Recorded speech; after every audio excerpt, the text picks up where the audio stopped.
Привет, друзья! Сегодня мы будем готовить с вами праздничное и нарядное блюдо. Приготовим утку на праздничный стол. Сегодня я вам покажу базовый, на мой взгляд, маринад для дичи. Он отлично подойдет как для утки, так и для гуся, поэтому если вы захотите себя порадовать чем-то праздничным и торжественным на новогодний стол, то этот рецепт подойдет и для того, и для другого. Первым делом у нас здесь утка. Единственное, что отличаться будет, это будет время приготовления в духовке. Будет отличаться, если вы возьмете большого гуся или огромную утку какую-то найдете. У меня здесь уточка примерно на 2 килограмма. Сейчас ее немножко доподготовим. Нужно убрать остатки перьев, которые не всегда убирают в магазинах или на рынке. Прям пинцетиком аккуратненько, если прям совсем большие какие-то, которые вас смущают. Перышки просто общипываем. В данном случае я не рекомендую опаливать утку горелкой или каким-то огнем, потому что мы тогда предварительно уже запечем немножко шкурку, и она не так хорошо будет впитывать в себя ароматы, и в духовке будет запекаться не так красиво, аккуратно. В конце концов, если какие-то явные перышки останутся, они либо сгорят в духовке, пока утка будет запекаться, либо их потом будет достаточно легко убрать уже на готовом блюде перед подачей на стол. Поэтому уточку обработали. Также здесь, смотрите, имеется жопка, железа, как ее некоторые называют. Ее можно убрать, вот здесь вот находятся железы, но, на мой взгляд, вы нарушите целость утки, и она не будет запекаться так сочно. Точнее, она будет запекаться, но большое количество сока и жира будет вытапливаться на месте вот этого разреза. Поэтому до конца приготовления я ее оставляю. И так как утка, как и любая дичь, это достаточно жесткая и в то же время сильно пахнущее, особенно если дикое мясо, то его нужно замариновать. Замариновать его желательно за сутки, для того, чтобы оно хорошенько постояло в маринаде, пропиталось и приобрело благородные и приятные ароматы. Ну, как минимум на 12 часов. Если вы его оставите на пару дней, потому что у вас там не хватает времени, ничего страшного, просто можете сократить немножко количество соли от того, что я буду показывать, чтобы она не так активно и сильно просолилась. И начинаем подготавливать маринад. Начинается он, конечно, с обычной простой воды. Она будет составлять основной объем нашего маринада. Количество воды в данном случае не так принципиально и больше зависит от того, насколько глубокую кастрюлю вы используете и насколько полезный объем площади будет использоваться при мариновании нашей утки. Также я добавляю туда соевый соус и соль. Соевый соус я добавляю, во-первых, потому что он немножко соленый, но главное, потому что он хорошо усиливает вкус за счет своих натуральных природных свойств. А соль я уже добавляю для того, чтобы наша утка отлично просолилась.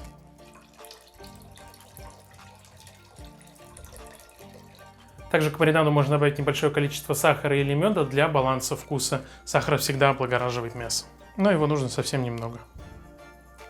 А для того, чтобы отбить неприятные запахи и придать нашему блюду благородный аромат, лучше использовать какой-то алкоголь. Это может быть коньяк, может быть пиво. В моем случае мне нравится использовать белое сухое вино. 200 мл на одну утку будет вполне достаточно. Все в дело. По стандартным специям это у нас перец горошком и лавровый лист. Их можно прям покрошить туда, и лаврового листа можно добавить даже побольше. Вкус не так сильно раскрывается и не так быстро, поэтому мы увеличиваем количество всех специй для того, чтобы маринад получился действительно пряным. И я добавляю туда немного гвоздики и корицы. Корицу, конечно, лучше использовать палочкой. Ну, так проще ее будет убрать из маринада, но если нет, можно и обычную корицу добавить, уже молотую, буквально щепотку. Лавровый лист лучше сразу покрошить.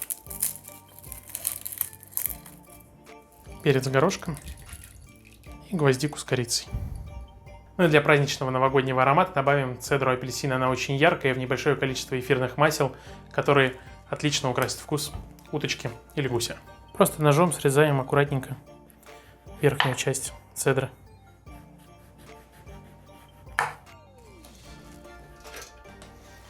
И все размешать. Запах просто великолепный. А если вы не хотите заморачиваться с поиском экзотических специй, то можете просто купить пакетик смеси для приготовления глинтвейна. Там обычно уже есть и сушеные цедры, и сушеные яблоки, и гвоздика, и корица палочкой. Даже есть бадьян и анис. Все это отлично сочетается с дичью, такой как утка или гусь. Теперь мы отправляем туда нашу уточку и оставим ее мариноваться на сутки. Погружаем ее в маринад.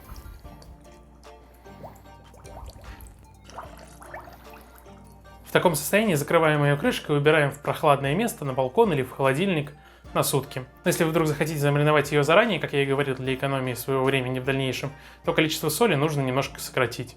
Желательно, чтобы утка полностью покрывалась маринадом и находилась в нем все время. Если, как у меня, нет подходящей емкости и какие-то части утки немножко выпирают, то в процессе маринования просто периодически переворачиваете ее кверх ногами. Ну а мы завтра продолжим наше приготовление. Ну что, друзья, у нас наступил следующий день, наша уточка полностью промариновалась, она замечательно пахнет, от маринада исходят такие ароматы, что просто не терпится ее скорее отправить в духовку. Вытаскиваем ее из маринада. Смотрите, шкурка. Я пару раз переворачивал. Немножко даже потемнело от нашего маринада. Это неудивительно, там соевый соус. Немного ее протрем, чтобы убрать излишки влаги. И дальше мы переходим к самому интересному запеканию нашей утки. На данном этапе мы не будем ее ничем фаршировать, потому что все те, кто вам говорит, что начните ее яблоками, там, черносливом и отправьте в духовку запекаться до готовности, по меньшей мере не понимают, что будет происходить. Все растушится до такого состояния, что получится, мягко сказать, неприятное пюре фруктовое внутри, которое использовать как гарнир или как дополнение к подаче утки будет просто некрасиво, да и вкуса они изнутри особо никакого не дадут в таком случае. Начинять мы будем ее практически готовой начинкой, которая слегка приобретет и пропитается ее жиром и соком и будет очень вкусной. Поэтому сейчас наша задача ее начать готовить и прогревать. Отправляем ее в духовку на небольшую температуру 140-150 градусов примерно на час, для того, чтобы она приготовилась, но корочка в этот момент еще не будет сильно запекаться.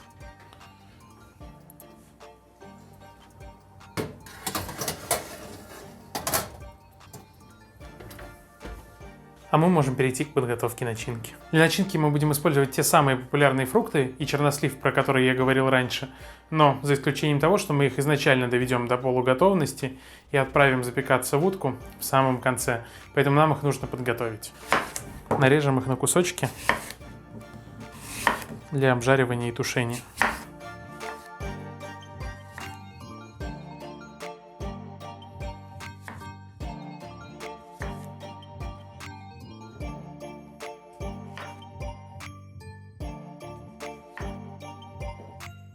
Для начинки старайтесь использовать максимально ароматные и кислые яблоки, так они идеально будут контрастировать с приготовленной уткой. Также мне нравится использовать цитрусовые, особенно такие терпкие, как грейпфрут.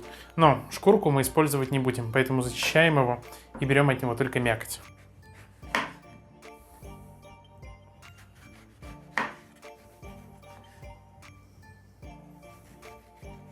И если кто-то себе представил, что сейчас придется возиться с тем, чтобы отсоединять пленки от мякоти, то здесь все намного проще. Нам достаточно хорошо видно, где расходятся сегменты, и мы просто в тех местах, где пленка заканчивается, ножом вырезаем только то, что нам нужно.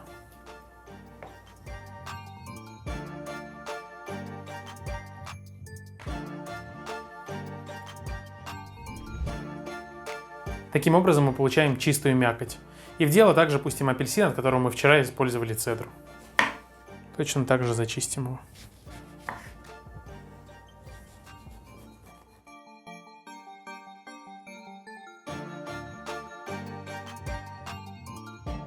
Кстати, вот эту всю красоту, которая у нас осталась от грейпфрукта, яблок и апельсинов, можно использовать для приготовления глинтвейна. Это как раз самые ароматные части. Добавьте вина, специй и наслаждайтесь. Особенно можно скрасить время ожидания приготовления утки. А мы начинаем готовить начинку. В сковородку наливаем небольшое количество растительного масла и нагреваем. И первыми отправляем яблоки.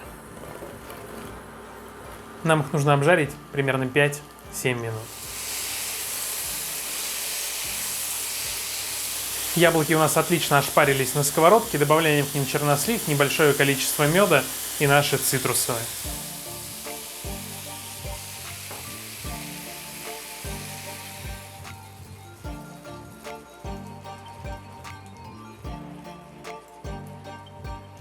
И так как мы с вами готовим не варенье, а начинку для утки, немножко посолить, чтобы у начинки были разные грани вкусов.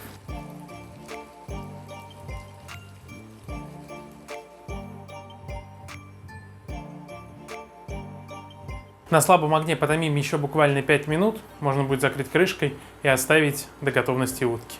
Ну и пока мы ждем нашу замечательную утку, самое время приготовить гарнир. Я отварил картофель, примерно 300 кг, и сейчас мы из него приготовим замечательное нежное пюре. Горячий картофель разминаем толкушкой, чтобы не было крупных кусочков. И для того, чтобы получить вкусное пюре, на каждый килограмм картофеля добавляем 200-250 грамм сливочного масла, хорошо вминая его в картошку.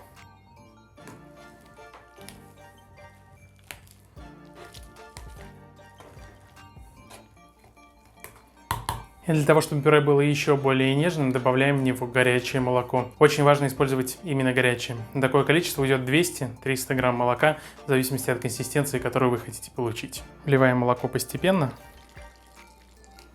аккуратно вмешивая его в пюре.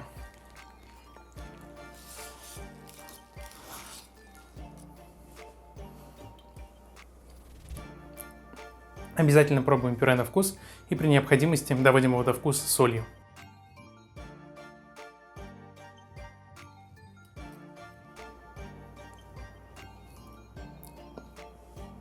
Идеально. Если вы хотите добиться более шелковистой и однородной структуры картофельного пюре, то следующий шаг – его нужно протереть через сито. Но, на мой взгляд, в новогоднюю ночь или перед этим на подобные подготовки просто нет времени, поэтому я закрываю крышкой и, как раньше мама делала, заворачиваем в одеялко и убираем куда-нибудь в теплое место для того, чтобы оно настоялось и его можно было подать вместе с уткой теплым и ароматным. Какая красивая у нас получается уточка. Она уже прогрелась внутри, мясо практически готово. Сейчас нам нужно будет задать ему красивый карамельный оттенок. И сейчас мы можем нафаршировать нашей начинкой. Посмотрите, сколько сока выделилось внутри, который будет впитываться в начинку.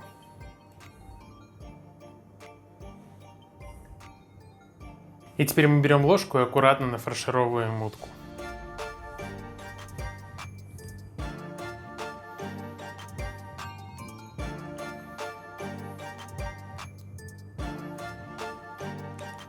Пропихиваем максимально глубоко.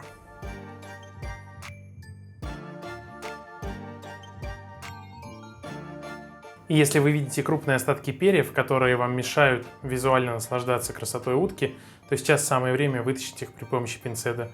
Кожа уже стала мягкой, и они легко высовываются. Самое главное не порвать кожу.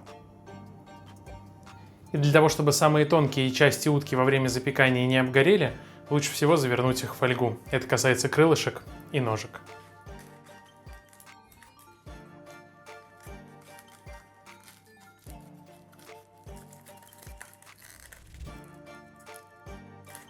А вытопившимся жиром можно полить нашу утку. Друзья, предновогодняя пора, самое время, чтобы распрощаться со всеми своими долгами. И судя по статистике нашего канала, 70% просмотров идут без подписки, поэтому давайте вы на нас подпишитесь, и мы продолжим готовить.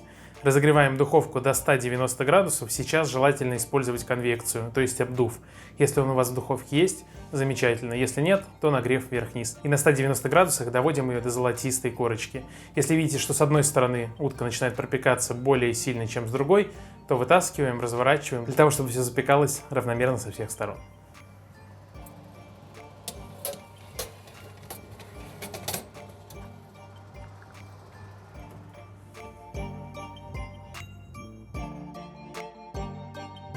Вот такая красивая, яркая, ароматная утка к праздничному столу у нас сегодня с вами получилась. Она просто пестрит ароматами и красками, мне не терпится ее скорее попробовать. Давайте разрежем самые главные части. Начнем, конечно, с грудки.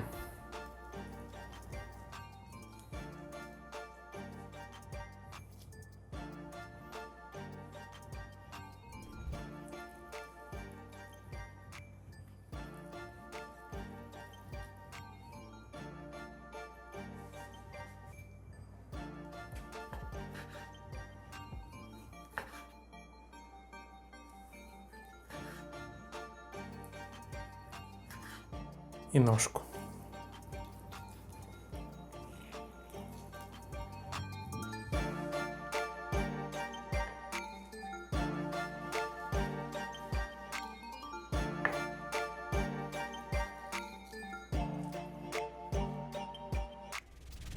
С уткой, как и с хорошим стейком, самое главное ее не пересушить и не ужарить до серого сухого состояния. Пюре я просто еще раз попробую. Настоялось. Какое же нежное. Давайте пробовать утку.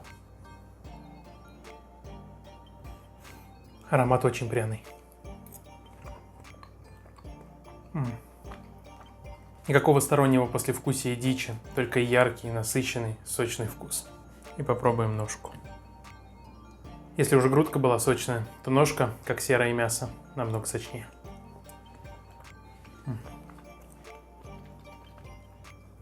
Ножка еще немножко более жирная, за счет этого еще более яркое по вкусу. У меня на этом все, друзья. Надеюсь, видео вам понравилось. Обязательно ставьте лайк, оставляйте комментарий, а лучше несколько. Поздравляйте друг друга с Новым годом. Я вас от всей души поздравляю с Новым годом. Обязательно делитесь этим видео с друзьями, особенно если вы будете вместе отмечать Новый год. И до скорых встреч. Пока-пока.